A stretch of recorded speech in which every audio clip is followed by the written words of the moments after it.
虽然目前台南也无天狗类本土案例传出，不过有几个里的病媒网指数已经相当的悬，加上邻近的县市嘛已经有群聚现象发生。台南市政府提前做预防，特别展望去年爆发第一个疫情的林德区宣导，呼吁大家千万要留意谨慎。市长王美铁更亲自敲定困扰啊，呼吁市民大众要提高警觉。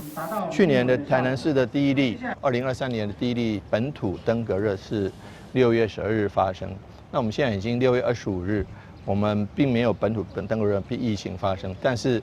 病媒蚊指数已经升高到非常高的哈，所以我们布置在全台南市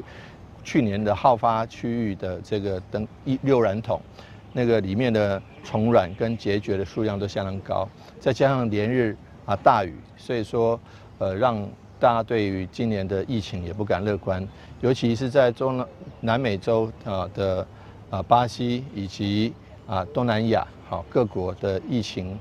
都相当严峻。以巴西来讲，已经突破304万病例，弄到最后巴西政府都放弃统计了，因为已经太多人了。那所以说我们要特别的注意。那所以说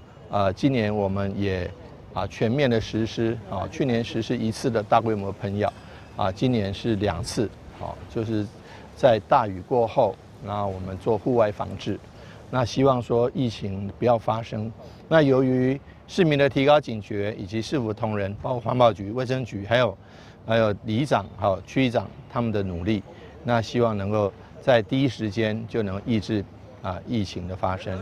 根据台南市天狗类防治中心幼软桶监测数据显示，台南市目前在南区明德里、成功里、林德区的林和里、安南区的公园里、甲城中里，拢是高风险区，因此只有透过室外预防性化学防治，